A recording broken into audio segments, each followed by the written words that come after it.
बिस्मिल्लाहिर्रहमानिर्रहीम। सिद्धार्थ अहमद की तरफ से सबको सलाम पहुँचे।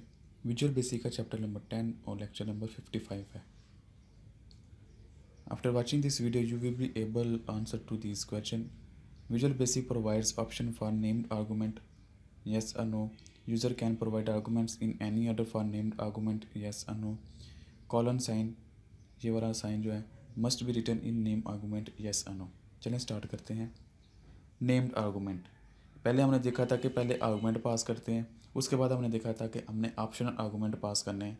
ऑप्शनल आर्गूमेंट के बाद हमने देखा कि ऑप्शनल आर्गूमेंट के साथ कोई बाय डिफ़ॉल्ट वैल्यू दे दी जाती है। अगर कोई वैल्यू ऑप्शनल के तौर पर कोई नहीं भी देता तो बाय डिफ़ॉल्ट वैल्यू वो पिक कर लेगा।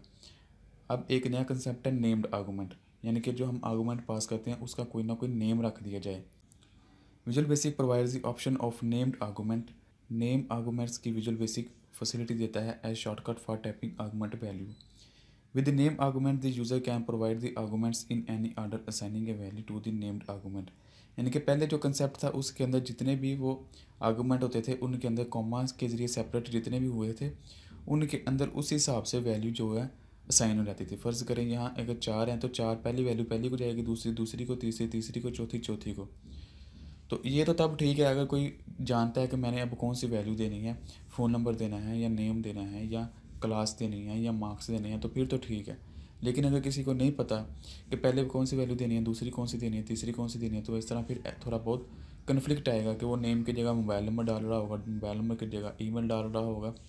तो इससे बचने के लिए एक तकनीक इस्तेमाल की जाती है, उसको कहते हैं नेम्ड आर्गूमेंट। यानी आर्गूमेंट्स का आप नाम रख देते हैं और फिर वही आर्गूमेंट सेम एग्जैक्ट लोकेशन पे जाके बैठ जाता है। चलें इसको हम देख लेते हैं आगे कैसे चलते हैं ये। The syntax of using named argument is as follow. उसका सिंटैक्स यह है कि फंक्शन का नेम होगा और आर्गूमेंट के साथ ये कॉलम इज इक्वल टू ये वैल्यू, यानी कि यहाँ आर्गूमेंट का आपने बता देना कि ये आर्गूमेंट की वैल्यू ये वाली है। चलिए स्टार्ट करते हैं इसमें। Write a program to declare a function that accept two named parameters. 2 parameter होंगे नेम्ड वाले। तो program call the function 2 time. Program 2 दफ़ा फंक्शन को कॉल करेगा और उनको डिफरेंट सीक्वेंस में वैल्यू दी जाएंगी। ऐसे ही हमने फॉर्म बनाया और इसके क्लिक कीवर्ड के जनरल के ऊपर आप देख रहे हैं कि जनरल के ऊपर हमने कैसे काम करना है कि एक फंक्शन है जिसका नाम माईफन है, इसको मेन फंक्शन की लाइन, इसको मेन कोडिंग वाली विंडो से कॉल किया जाएगा माईफन का, और m as integer, n as integer, और इसको 2 पैरामीटर दिए जाएंगे। ये ऑप्शनल नहीं है, ये नेसेसरी हैं, लेकिन इनकी आगे पीछे तरतीब हो जाने से कोई फ़र्क नहीं पड़ेगा। यानी कि जो m होगा वो m को मिलेगा, जो n होगा वो n को मिलेगा। तो जो m इधर आएगा वो m की वैल्यू शो कराएगा, ये मैसेज बॉक्स है, और जो n होगा वो n की वैल्यू शो करवाएगा इधर। बेशक हम पहले n की वैल्यू दें या n की वैल्यू दें या n की पहले दें या m की बाद में दें, लेकिन वैल्यू उन्होंने m वाली m को ही जाएगी, n वाली n को ही जाएगी। पहले कंसेप्ट ये था कि जो पहले आता था उसको पहले मिल जाती थी, लेकिन अब ऐसा नहीं है।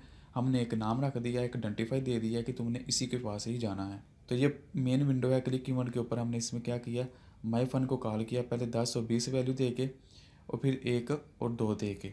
जब 10 और 20 दी तो जो 10 है वो पहले के पास चली गई, जो 20 दी वो दूसरे के पास चली गई। ये था नॉर्मल तरीका। लेकिन जब हमने माई फन को कॉल किया किसके साथ, colon sign is equal to कोई वैल्यू और फिर colon sign is equal to कोई वैल्यू, यानी कि अब हमने बता दिया कि n तुमने इसके पास ही जाना है 1 के पास, m तुमने 2 के पास ही जाना है, यानी कि n तुमने अपने पास 1 ही रखना है और m तुमने अपने पास 2 ही रखना है। बेशक आगे जाके n पहला आ रहा है या m पहला आ रहा है, उससे कोई उसको फ़र्क नहीं पड़ना चाहिए। तो सेम इसी तरह पर देख लें कि हमने n पहले साइन की लेकिन यहाँ n बाद में शो करा रहा है, और m बाद में साइन की और यहाँ n और यहाँ m पहले शो करवा रहा है। यानी कि इसमें तरतीब से कोई फ़र्क नहीं पड़ता। इसमें हमने नाम रख दिए जाते हैं कि तुमने इसी के पास जाना, तो फिर वो ऑटोमेटिक उसके पास चला जाता है। ये कैसे काम करता है ये मैंने आपको पहले बता दिया। Thank you for watching. अल्लाह हाफिज़। अगर कोई क्वेश्चन है कंप्यूटर साइंस के मतलब वो पूछे, दिए गए क्विज़ के आंसर कमेंट्स करें, चैनल को सब्सक्राइब करें और इस वीडियो को अपनी क्लास वालों के साथ शेयर करें।